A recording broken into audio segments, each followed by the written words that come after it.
Hello guys, welcome to our channel knowledge with Kamlesh. कैसे हैं? सब बढ़िया। चलिए आज की वीडियो स्टार्ट करते हैं। आज की इस वीडियो में हम बात करेंगे आईएमपीएस के बारे में। आईएमपीएस क्या होता है? तो चलिए सबसे पहले फटाफट से वीडियो को स्टार्ट कर लेते हैं। Just a minute. Okay, alright. Financial reforms in banking system. चलिए देखिए, what is the IMPS. IMPS क्या होता है? तो immediate payment service, IMPS is a service provided by bank to ensure real time interbank fund transfer. Like NEFT fund can be transferred on any day of the week including holiday and weekend using IMPS। ठीक है, तो IMPS होता है क्या है? Immediate payment service होता है। ये IMPS का फुल फॉर्म होता है और ये बैंक के द्वारा ये सर्विस प्रोवाइड किया जाता है। इसमें इंश्योर किया जाता है कि जो फंड ट्रांसफ़र होगा वो real time interbank fund transfer होगा, लाइक NEFT। जैसे NEFT में होता है कि NEFT में तुरंत ही फंड ट्रांसफ़र होता है और वो साल के 365 दिन 24/7, ठीक है, इंक्लूडिंग हॉलीडे या वीकेंड। ठीक है, किसी भी टाइम आप NEFT करते हैं तो आपका जो फंड है वो तुरंत ही इनिशिएट हो जाता है, ट्रांसफ़र हो जाता है। उसी तरह से हमारा जो IMPS होता है वो काम करता है, सेम NEFT की तरह। IMPS aim to make electronic fund transfer easy and convenient for customer and to support the RBI goal. ठीक है, तो IMPS जो लाने का उद्देश्य था, जो पर्पज़ था, ठीक है, वो थोड़ा सा इलेक्ट्रॉनिक फंड ट्रांसफ़र को थोड़ा इजी और कन्वीनियंट बनाना था कस्टमर के लिए और RBI को थोड़ा सपोर्ट करना था। RBI जो गोल को अचीव करना चाहती थी, RBI goal of the electronification of retailer payment. ठीक है, IMPS has built the foundation for a full range of the mobile banking service. It was introduced by the NPCI। IMPS का जो बनाने का फाउंडेशन था, ठीक है, वो एक मतलब full range of mobile banking service के लिए था। ठीक है, जो फाउंडेशन न्यू जो होता है, ठीक है, वो आप समझ सकते हैं। It was introduce by the NPCI, national payment corporation of India ने इसको इंट्रोड्यूस किया था।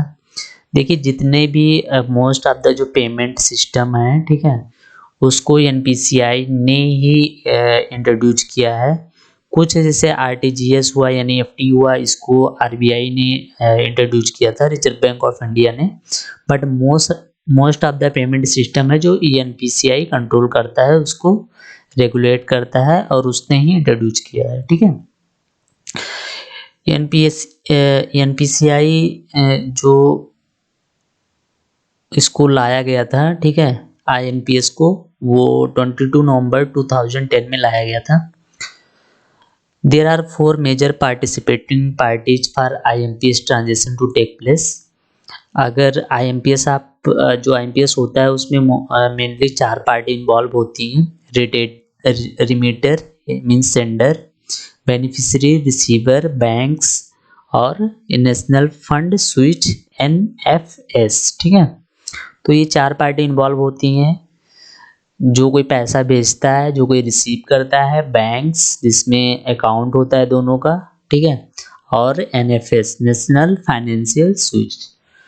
चलिए नेक्स्ट देखते हैं usages of IMPS। Customer can use the IMPS service to, customer जो IMPS यूज कर सकता है, किस किस लिए कर सकता है? Transfer fund, receive payment, make merchant payment, perform mobile banking transaction, check Aadhaar seeding status with the bank account. ठीक है, तो फंड ट्रांसफ़र के लिए कर सकता है, रिसीव करने के लिए कर सकता है, मर्चेंट को पेमेंट करने के लिए, मोबाइल बैंकिंग ट्रांजेक्शन को परफॉर्म करने के लिए, और आधार उसका बैंक अकाउंट में ऐड है या नहीं, सीडिंग है बैंक अकाउंट से या नहीं, उसके लिए। ठीक है, चलिए नेक्स्ट देखते हैं details necessary to make an IMPS transaction. जो IMPS ट्रांजेक्शन को करने के लिए क्या क्या डिटेल्स जो है नेसेसरी होती हैं। तो in order to make payment of transfer fund through IMPS you must have at least one of the following details about the beneficiary, ठीक है। तो इसमें से कोई एक डिटेल होना चाहिए, या आपके पास मोबाइल नंबर और उसके साथ साथ मोबाइल मनी आइडेंटिफायर MMID, ठीक है, ये होना चाहिए। या तो फिर बैंक अकाउंट नंबर और IFSC कोड होना चाहिए, या फिर आधार नंबर होना चाहिए। इसमें से कोई एक है तो you can transfer your fund to another account. Okay, IMPS की टाइमिंग देखते हैं क्या क्या है। तो IMPS can be typically carried out 24/7। Some banks में have time restriction when it come to adding a new beneficiary to make ये new fund transfer, ठीक है। तो होता क्या है कि IMPS जो होता है वो 24/7 होता है, बट कुछ बैंक्स का रिस्ट्रिक्शन होता है कि जब आप कोई नए बेनिफिशियरी को ऐड करेंगे तो कुछ टाइम तक आप IMPS नहीं कर सकते, आपका ट्रांजेक्शन जो है इनिशिएट नहीं किया जाएगा। तो ये कुछ बैंक का रिस्ट्रिक्शन होता है, जिससे कि सेडेट ये जो करप्शन होता है उसको रोकने के लिए है कि अगर मान लिया किसी के इंटरनेट बैंकिंग का एक्सेस किसी को मिल गया तो वो तुरंत से बेनिफिशियरी को ऐड करेगा, तो उसमें कुछ ज़्यादा फंड ट्रांसफर ना कर ले, इस तरह से कुछ होता है। सम बैंक इम्पोजेज ये time restriction on adding beneficiary for the sake of IMPS, ठीक है। तो जब तक आपका बेनिफिशियरी अप्रूव नहीं होगा तब तक आप वैसे भी नहीं कर सकते, बट कुछ बैंक्स जो है ऐड करने के बाद टाइम रिस्ट्रिक्शन लगाती हैं। तो वो आपका कौन सा बैंक है आप अपने हिसाब से देख लीजिएगा। टाइम ट्रांजेक्शन लिमिट क्या क्या होती है IMPS में। तो generally the transaction limit for IMPS transfer is set to be to 2 lakhs. However, banks may be define their own upper limit for an IMPS transaction, ठीक है। तो जनरली जो IMPS ट्रांजेक्शन की लिमिट होती है वो 2 lakhs रुपीज होती है, बट कुछ बैंक्स जो होती हैं अपना अपना सेट करके रखती हैं, अपना जो लिमिट्स होता है वो अपने हिसाब से सेट करके रखती हैं, ठीक है। और इसके जो मैक्सिमम जो लिमिट होता है वो 2 lakhs होता है। आल्सो द ट्रांजेक्शन लिमिट में be stringent for the first few day after you add ये new beneficiary. Check with your bank and confirm the limit before you initiate a transaction, ठीक है। देखिए, जब आप कोई भी ट्रांजेक्शन करेंगे इंटरनेट बैंकिंग के थ्रू, या तो आप RTGS करें या NEFT करें IMPS करें, तो उसमें क्या होता है कि जब आप बेनिफिशियरी ऐड करते हैं तो आपसे लिमिट्स पूछता है कि आप इस पे कितना लिमिट्स रखना चाहते हैं, ठीक है। तो आप उस हिसाब से बेनिफिशियरी को जब ऐड करेंगे तो आप वो लिमिट को रख सकते हैं। इस तरह से बैंक्स की जो लिमिट्स होती हैं वो मैक्सिमम 2 lakhs होती हैं। कुछ बैंकों का अलग भी हो सकता है, तो आप अपने हिसाब से देख लीजिएगा। चार्ज अप्लीकेबल क्या क्या हो सकते हैं। तो every IMPS transaction you make is associated with a certain fee. The fee depend on the amount that to be transferred. In addition, the goods and service tax also applicable at 18%. The table below gives the calculation of the transition charges for IMPS, ठीक है। तो IMPS पे जो charges होती हैं, fees होती हैं, वो अमाउंट पे डिपेंड करता है कि आप कितना ट्रांसफ़र कर रहे हैं। और इसमें जो 18% की GST एप्लीकेबल होती है, बट वो इंक्लूडेड रहेगा उसमें। टेबल कुछ आप देख सकते हैं इस तरह से। अगर आप 10,000 रुपये तक ट्रांसफ़र करते हैं तो 2.5 रुपीज़ चार्ज किए जाएंगे इंक्लूडिंग GST। और 10,000 से 1 लाख तक करते हैं तो 5 रुपीज़ इंक्लूडिंग GST। और 1 लाख से 2 लाख ट्रांसफ़र करते हैं तो 15 रुपीज़ इंक्लूडिंग GST, ठीक है। आगे देख लेते हैं how to make IMPS money transfer.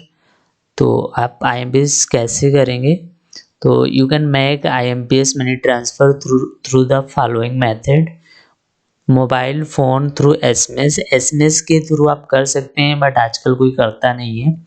Smartphone through net banking और फ़ोन बैंकिंग, नेट बैंकिंग के थ्रू और फ़ोन बैंकिंग के थ्रू कर सकते हैं।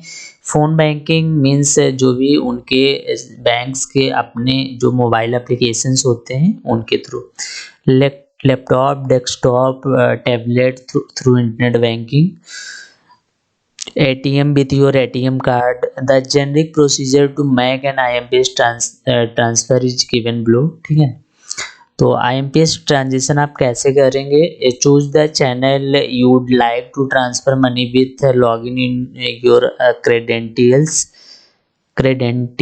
ठीक है, तो सबसे पहले आप अपने इंटरनेट बैंकिंग में लॉगिन करेंगे अपनी आईडी और पासवर्ड डाल के। ठीक है, लॉगिन होने के बाद में आप फंड ट्रांसफ़र के ऑप्शन को सिलेक्ट करेंगे। उसके बाद में जैसे ही आप फंड ट्रांसफ़र के ऑप्शन पे सिलेक्ट करेंगे, वहाँ पे अगर आपने बेनिफिशियरी को पहले से ऐड करना होगा मतलब पहले से किया होगा आपने, तो बस आप वहाँ सर्च करेंगे बेनिफिशियरी को, और अगर आपने ऐड नहीं किया है तो न्यू बेनिफिशियरी ऐड पे क्लिक करके आप नया बेनिफिशियरी ऐड कर सकते हैं। उसका अकाउंट नंबर, IFSC वगैरह जो भी वहाँ पे शो होगा वो डाल के आप कर सकते हैं। अप्रूव्ड होने में थोड़ा सा टाइम लग सकता है। कुछ बैंक अपने अपने मतलब अलग अलग बैंकों का अलग अलग टाइमिंग होता है, कोई 2 घंटे में अप्रूव कर देता है, कोई आधे घंटे में, कोई 4 घंटे में, कोई 24 घंटे में, तो आप अपने हिसाब से देख लीजिएगा। आप वहाँ पे बेनिफिशियरी को सिलेक्ट करेंगे, enter the EMM ID and mobile number of the recipient. Instead you can enter the bank account number and IFSC Aadhaar number as well. ठीक है, जैसा कि पहले हमने बताया था कि अगर आप IMPS करते हैं तो आपको 3 आपके पास होना चाहिए, या तो EMM ID and mobile number of the recipient. ठीक है, ये आपको एंटर करना होगा, या तो आपके पास बैंक अकाउंट नंबर और IFSC कोड एंटर करना होगा, या तो फिर आधार नंबर एंटर करना होगा। ठीक है, ये तीनों में से कोई एक एंटर करके आप आगे प्रोसीड करेंगे। अमाउंट एंटर करेंगे, आप कितना ट्रांसफ़र करना चाहते हैं। एंटर द रिमार्क्स और purpose of the money transfer, किस पर्पज लिखेंगे रिमार्क्स में कि आप क्या पर्पज से ट्रांसफ़र करना चाहते हैं। Now enter your PIN to authenticate the transfer money request. ठीक है, अपना जो पासवर्ड या पिन है उसको एंटर करेंगे। Transfer will initiate successfully on done, both sender and receiver will get an SMS confirming the same. और उसके बाद में आपके मोबाइल नंबर पे एक OTP जनरेट किया जाएगा, वो OTP आप डाल के सबमिट करेंगे, तो आपका जो ट्रांसफ़र है वो इनिशिएट कर दिया जाएगा सक्सेसफुली, और सेंडर और रिसीवर के मोबाइल पे मैसेज अलर्ट कन्फर्मिंग SMS भी आ जाएंगे। ठीक है, तो इस तरह से आप IMPS कर सकते हैं। बहुत ईजी है, कोई बहुत ज़्यादा टफ नहीं है, आप करेंगे तो ईजिली कर लेंगे।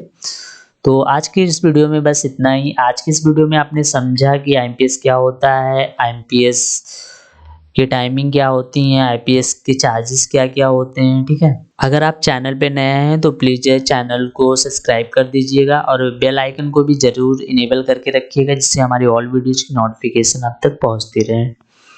चलिए, आज की इस वीडियो में बस इतना ही। अगले वीडियो में मिलते हैं किसी और टॉपिक के साथ, तब तक के लिए बाय बाय।